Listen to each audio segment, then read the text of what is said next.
Hola, muy buenos días y bienvenidos al proyecto de IPG Patsala de español. Yo me llamo María Teresa Miramón y soy profesora visitante de la Universidad Jawaharlal Nehru en New Delhi.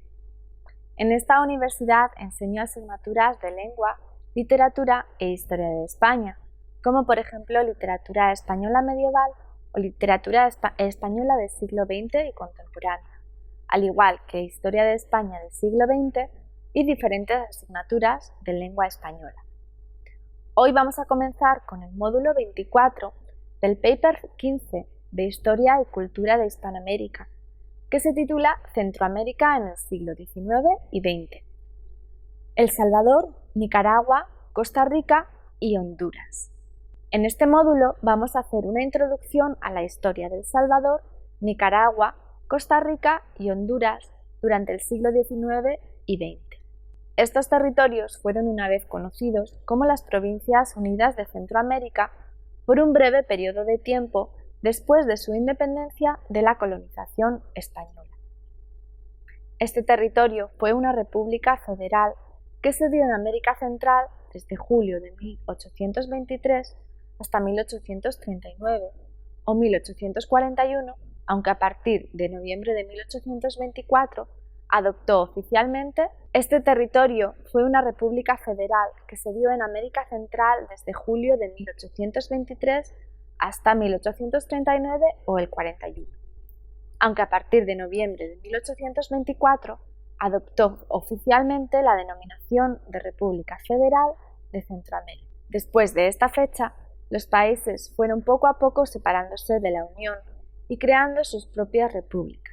El Salvador había creado ya su propia constitución durante la Unión, en 1924, y después de la desaparición de las Provincias Unidas de Centroamérica, volvería a crear una nueva constitución en 1941. Nicaragua, después de separarse, sufriría la intervención de varios países extranjeros, pasando por varias fases políticas, entre ellas dictaduras y guerras civiles, al igual que república. Costa Rica, por su parte, no se comprometió en las guerras civiles que hubo en la Federación de las Provincias Unidas de Centroamérica, sino que se mantuvo al margen. Después de su disolución, formó una república soberana similar a la de otros países de América Latina, con la dicotomía política de los liberales y los conservadores. Por último, Honduras, hacia finales del siglo XIX y principios del XX, comenzó a estar liderado por dictadores liberales. Ya entrado el siglo XXI, Nicolás Maduro se convirtió en el primer presidente electo del siglo en 2001. Así pues, con esto vamos a empezar por el primer punto de nuestro módulo, que se titula Las Provincias Unidas de Centroamérica. Las Provincias Unidas de Centroamérica fue una república federal que se dio en América Central desde julio de 1823 hasta 1839 o 41, aunque a partir de 1824 adoptó oficialmente la denominación de República Federal de Centroamérica. En 1825 se proclamó al primer presidente, Manuel José de Arce, apoyado por los liberales, pero que tiempo después buscaría el apoyo de los conservadores y estallaría una guerra civil entre las provincias, excepto en Costa Rica, hasta 1829. Fue Francisco Morazán el que logró la presidencia, después nombrándose presidente de la Federación. Al principio se declaró la ciudad de Guatemala como la capital hasta 1834 y después pasó a ser El Salvador de 1834 al 39. La presidencia se cambió de ciudad debido al intento fallido del jefe de Estado de San Salvador, el conservador José María Cornejo, por separar el Estado de la Federación. Como respuesta, Morazán decidió invadir El Salvador y nombrar su ciudad como capital federal. Estaba formada por 5 estados: Guatemala, El Salvador, Honduras, Nicaragua y Costa Rica. En 1838 se formó un 6º estado, Los Altos. A partir de esta fecha, la Federación comenzó un periodo de guerra civil y Nicaragua se separó en ese mismo año, 1838. Abandonando la agrupación Honduras y Costa Rica poco después. Guatemala se fue en 1839, uniéndosele el territorio de Los Altos. Los liberales habían albergado grandes proyectos para esta república para convertirse en un Estado moderno y democrático, pero surgieron numerosos problemas, entre ellos la oposición de los conservadores, la Iglesia católica y los terratenientes. La oposición de los indígenas hacia los liberales, ya que se oponían a las leyes liberales de pago de impuestos. También las comunicaciones y los medios de transporte no eran buenos y no había comunicación entre las provincias. La ciudad de Guatemala, a pesar de ser la capital, no podía ejercer apenas poder fuera de sus límites geopolíticos. También había problemas económicos para potenciar el desarrollo e intervención de naciones extranjeras. La idea de crear una identidad regional que uniera a varios países hispanoamericanos continúa incluso hoy en día, y en Centroamérica se dieron todos los esfuerzos para que esta unión se llevara a cabo. Pero en la práctica, numerosos problemas se oponían a la consecución del propósito. Y con esto vamos a pasar a los diferentes países de los que hablamos en nuestro módulo, empezando por El Salvador. Vamos a comenzar con el siglo XIX. El Salvador había creado ya su propia constitución durante la Unión, en 1924, y después de la desaparición de las Provincias Unidas de Centroamérica, volvería a crear otra constitución en 1941. El Salvador continuó con los problemas entre liberales y conservadores que había habido también durante la República y comenzó un periodo de gran inestabilidad política. También tuvo problemas con algunos países vecinos, que a veces se veían envueltos en la política del país, ya que los partidos de la oposición solían solicitar ayudas extranjeras para enfrentarse con el partido que estaba en el poder, ya fueran liberales o conservadores, lo que generó un clima de guerra civil.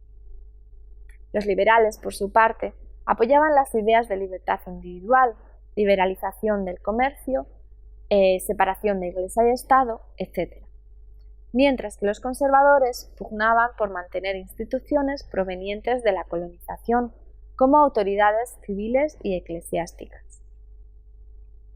Uno de los problemas más agudos en la sociedad fue el del caudillismo. Los caudillos eran personas, normalmente latifundistas, que mantenían un fuerte poder económico, social y político que les permitía liderar su propia milicia. Estos influían totalmente en la política del país a través de los presidentes. En 1856, todos los países centroamericanos se volvieron a aliar para atacar a William Walker, que se había apoderado del gobierno en Nicaragua. El Salvador atacó bajo el liderazgo de Gerardo Barrios, nombrado como jefe de las fuerzas del ejército. En 1859, este salió elegido presidente y comenzó una política de plantaciones cafeteras que continuaría bajo la presión de Guatemala. Desde 1876 hasta 1931 comenzará una época denominada República Cafetalera, ya que este cultivo predominará y será la base de la economía del país. Rafael Saldívar, presidente en ese momento, anuló el sistema de comunales que había regido en el territorio desde la época colonial, es decir, tierras pertenecientes al grupo de vecinos que se podían labrar y utilizar de forma comunal. Desde ese momento se dio una privatización de dichas tierras, de manera que solo unos pocos latifundistas se adueñaron de grandes extensiones de tierras. Y con esto pasamos al siglo XX. Ya entrado el siglo XX, a partir de la década de los años 30, el país comienza a resentirse a causa de la crisis del café. Los precios descienden y eso hace que el país enfrente un golpe de estado militarista que entrega el poder al general Maximiliano Hernández Martínez. Desde 1931 hasta 1979, los gobiernos autoritarios de este régimen militar oligárquico emplearon una política que combinaba la represión política y las reformas limitadas para mantenerse en el poder. Comenzamos con la dictadura de Maximiliano Hernández Martínez, de 1931 al 44. El general Martínez consolidó su gobierno e inauguró lo que más tarde sería conocido como la dictadura militar de corte fascista. Martínez aprobó una serie de medidas económicas para afrontar la crisis que vivía el país ante la caída de los precios del café, entre ellas la condonación de las deudas a los hacendados cafetaleros y la creación del Banco Hipotecario, entidad financiera estatal que concedió créditos a los terratenientes. Fue derrocado en 1944, luego de una paralización social en todo el país conocida como la Huelga de Brazos Caídos, pero el ejército y la oligarquía retomaron el poder. Pasamos al siguiente punto, que es la era del PRUD, el Partido Republicano de Unificación Democrática, de 1948 al 60.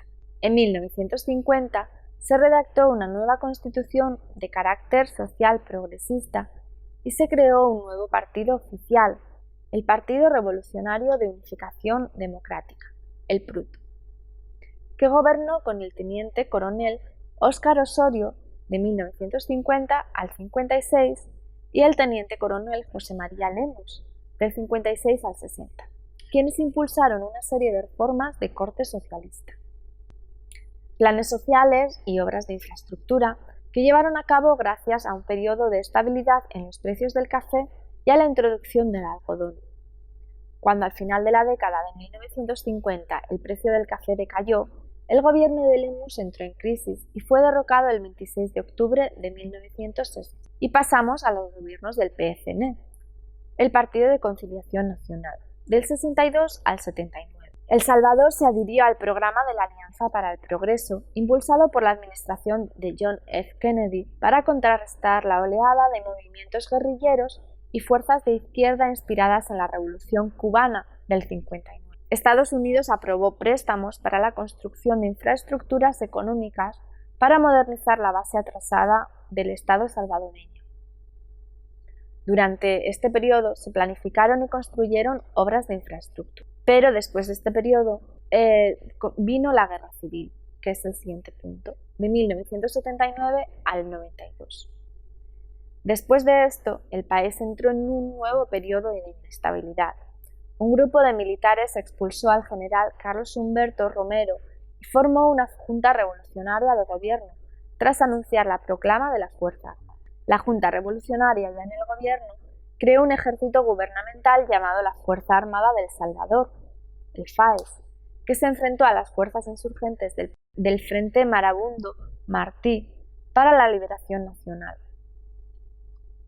El conflicto armado nunca fue declarado en forma oficial, pero que se considera usualmente que se desarrolló entre 1980 y el 92, aunque el país vivió un ambiente de crisis política y social durante la década de 1970. Y pasamos a la actualidad, que engloba desde 1992 hasta la fecha actual. A partir de esta fecha, el país comienza un proceso democratizador y se realizan elecciones democráticas. Durante las elecciones del 92, produce el triunfo electoral del nuevo partido Arena, con su candidato Francisco Flores. Nuevamente, en 2004, Arena logró la victoria, con el candidato Elías Antonio Saca, afianzando un cuarto periodo consecutivo. En esa misma elección, la economista Ana Vilma de Escobar se convierte en la primera mujer en ocupar el cargo de vicepresidenta de la República. Posteriormente, en 2014, sale elegido presidente el excomandante del FLP, una organización integrante del partido FMLN, Salvador Sánchez Cerén. Un fenómeno social que El Salvador empezó a afrontar después de la guerra fue la creación de maras o pandillas. El nivel de criminalidad es muy elevado y se han interpuesto dos programas para intentar solucionarlo: Mano Dura y Mano Superdura, creados para luchar contra el crimen, ambos fallidos. Y con esto vamos a pasar al siguiente país de nuestro módulo, que es Nicaragua. Y hemos titulado esta sección Nicaragua en el siglo XIX y XX. Después de la separación de Nicaragua de las Provincias Unidas de Centroamérica en 1938, el país se vio frecuentemente atacado por gobiernos extranjeros. En primer lugar, El Salvador y Honduras atacó el país en 1843 y después los británicos en 1847. Finalmente, entre 1909 y 1933, fue atacado por la Marina de Estados Unidos, con la excusa de acudir en la ayuda de ciudadanos estadounidenses.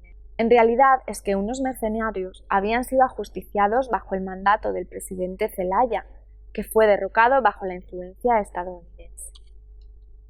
Como es de suponer, estas intervenciones no causaron un efecto positivo en el país ni en su política, y se acabó desarrollando un grupo guerrillero liderado por César Augusto Sandino, que en 1933 logró expulsar a la Marina estadounidense. Sandino respondió nombrando a Juan Gregorio Colindres presidente provisional del territorio libre de las Segovias y tomó una población cercana a Managua, apoderándose de los sellos oficiales. Esta victoria no sentó bien a Estados Unidos, que veía cómo perdía poder y capital en esa guerra. Así que la población estadounidense comenzó a presionar al presidente para abandonar el territorio nicaragüense. Después de la victoria de Sacasa, Estados Unidos comenzó a abandonar el país y ya el 1 de enero del 33 ya no quedaban soldados estadounidenses en el mismo. Sandino llegó a un acuerdo con el presidente Sacasa, pero en 1934 el entonces perteneciente a la Guardia Nacional, Anastasio Somoza García, mandó asesinar a Sandino. Esto sucedió después de una cena presidencial a la que había sido invitado junto a su padre, un escritor y otros 2 generales. A la salida de la cena fueron detenidos, llevados al monte y ajusticiados. Somoza llegó a admitir que había mandado matar a Sandino bajo las órdenes del embajador estadounidense Arthur Bliss Laney y se convirtió en presidente un año después. Somoza fue presidente de Nicaragua desde 1937 al 39 y del 39 al 47, y una vez más desde el 51 al 56. Finalmente fue asesinado a balazos por Rigoberto López Pérez a la víspera de comenzar su nuevo gobierno. Entre sus leyes y reformas promulgó el Código del Trabajo en 1945, impulsando la agricultura y la industria en el país, que se desarrolló económicamente. Los Somoza seguirían en el poder hasta 1979, cuando estalló la llamada Revolución Sandinista en Managua. La entrada en Managua de las tropas del FSLN, el Frente Sandinista de Liberación Nacional, hace que comience un cambio radical en Nicaragua que tendrá consecuencias internacionales y que conllevará la intervención nuevamente de Estados Unidos, dando lugar de nuevo a un proceso de inestabilidad política y social.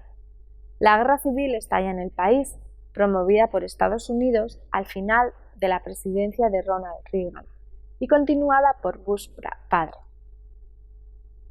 Los acuerdos de paz no se firmarán hasta la década de los 90. Paralelamente comienza la llamada Revolución Sandinista, que se desarrollará hasta los años 90. Tras varios años de guerra civil y falta de desarrollo, finalmente se impulsan unas nuevas elecciones en 1990, que pierde el partido FSLN. Pasó un tiempo de 2 meses entre esta derrota y el traspaso del gobierno a Violeta Barrios de Chamorro, en un clima de incertidumbre a causa de la revolución. Comienza un proceso de paz que da como resultado el desarme del ejército revolucionario y la reinserción de los combatientes en la vida civil, aunque fue un proceso lento y complicado. Ya en el siglo XXI, tras 16 años de gobiernos neoliberales y conservadores, en las elecciones 2006, el candidato sandinista Daniel Ortega vence con un 38% de los votos. Las políticas liberales y conservadoras de los gobiernos de Chamorro, Alemán y Bolaños llevaron al país a una situación en la que el 80% de sus casi 6 millones de habitantes en el umbral de la pobreza, ingresos de menos de $2 diarios, la mitad en paro o en subempleo, etc. Aunque en ese periodo la economía de Nicaragua fuera una de las de mayor crecimiento en América Central, la coyuntura latinoamericana con Venezuela bolivariana, con Bolivia, Ecuador, Brasil y otros países con gobiernos progresistas favorecieron el sandinista. Las primeras acciones del gobierno de CSLN fueron el restablecer la gratuidad de los servicios de educación y salud. Bueno, con esto vamos a pasar ahora al siguiente país de nuestro módulo, que es Costa Rica. Costa Rica en el siglo XIX y XX. Costa Rica no se comprometió en las guerras civiles que hubo en la Federación de las Provincias Unidas de Centroamérica, sino que se mantuvo al margen. Después de su disolución, formó una república soberana similar a la de otros países de América Latina, con la dicotomía política de los liberales y los conservadores.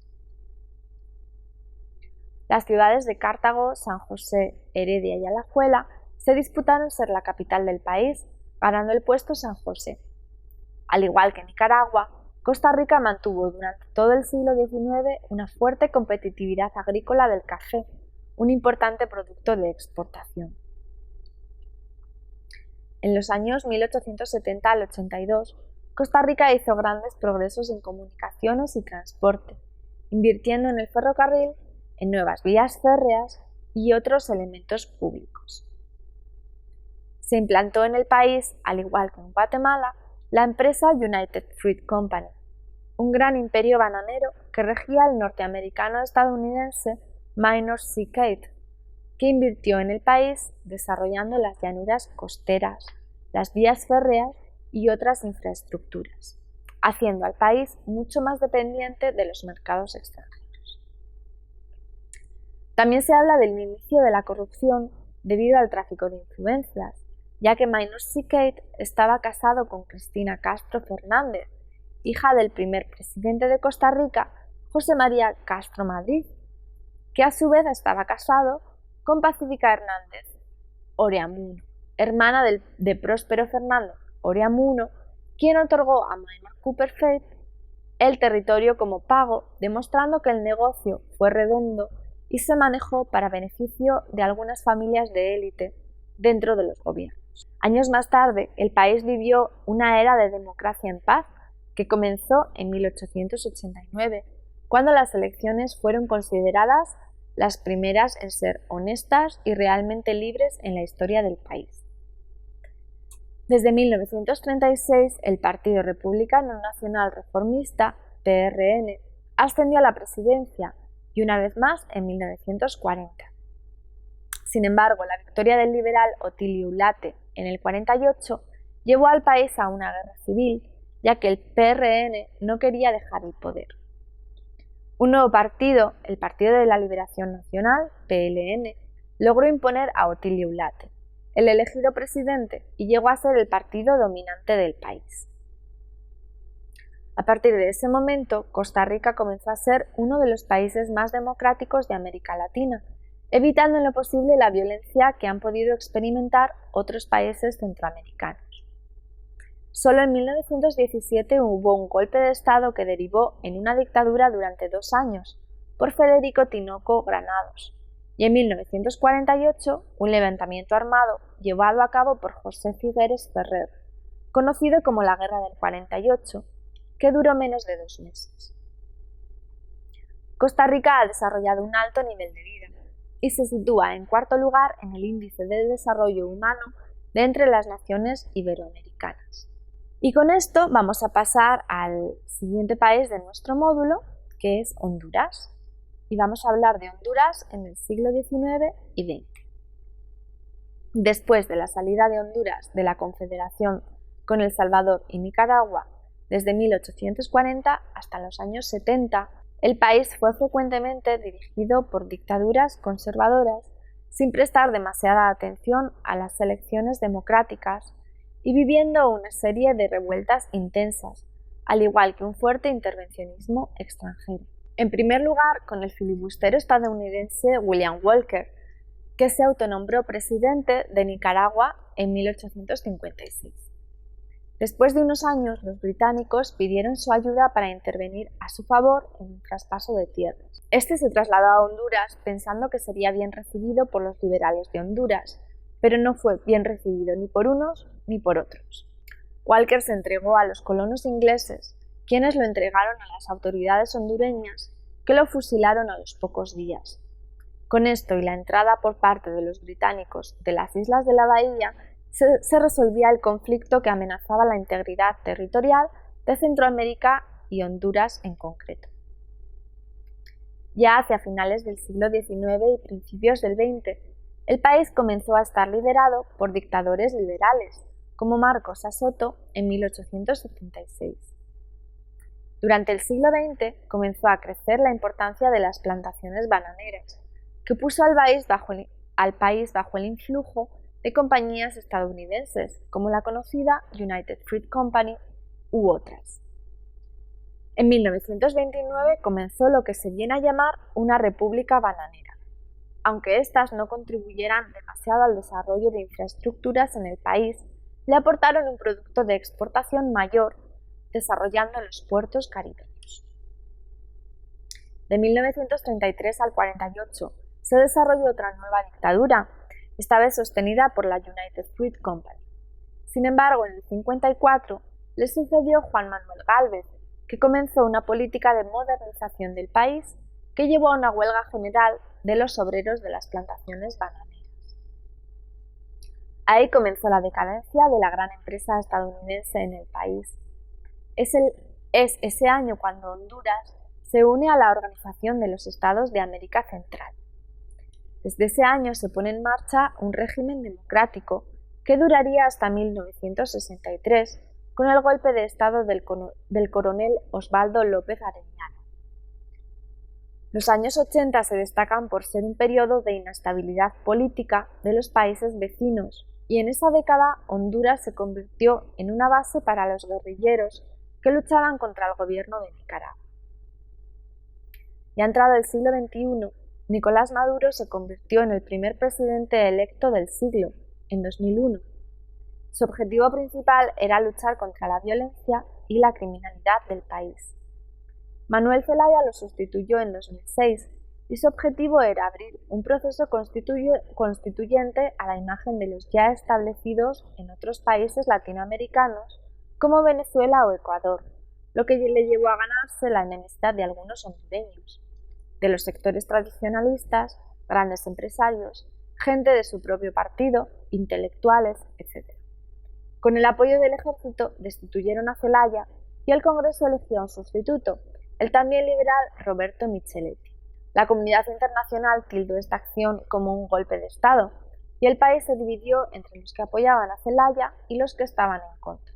Al finales del año 2009 hubo unas nuevas elecciones y resultó ganador Porfirio Lobo. En 2011 Honduras fue readmitida en la Organización de Estados Americanos y las negociaciones llegaron a su fin.